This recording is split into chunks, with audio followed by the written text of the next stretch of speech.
ៀងធ្លាក់លើដំបូលធ្វើឲ្យចិត្តខ្ញុំកាន់តែឯកាអង្គុយម្នាក់ឯងមើលមេឃងោងឹតនឹកអូនគ្រប់វេលា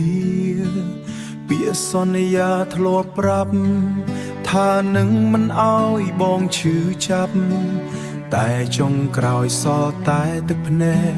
គ្មានអ្នកជូនឲ្យឡើយរូបថតចាស់នៅលើលតុមើលហើយចិត្តខ្ញុំកាន់តែឈឺស្នាមញញឹមធ្លាប់ផ្ដល់កម្លាំងឥឡូវคล้ายជាការចងចាំជូរចត់គ្មានថ្ងៃភ្លឺភ្លៀងកាន់តែធ្លាក់ខ្ញុំកាន់តែនឹកអូនចង់សួរថានៅទីនោះអូនមាននឹកបងដែរឬទេអូនយប់នេះភ្លៀងធ្លាក់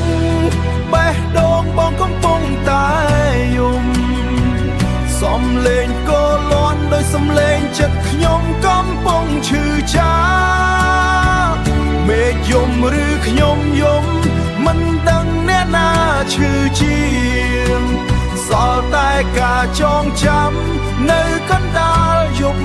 ភ្លៀងធ្លាក់យប់នេះភ្លៀងធ្លាក់ខ្ញុំនឹកអូនខ្លាំងពេកហើយអារម្មណ៍សោកសៅចាំងដោតចិត្តមិនដឹងត្រូវធ្វើអូយម្ដេចឡើយ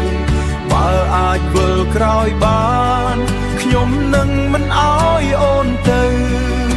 តែពេលនេះសល់តែភ្លៀងនឹងបេះដូងកំពុងនៅសោកសៅ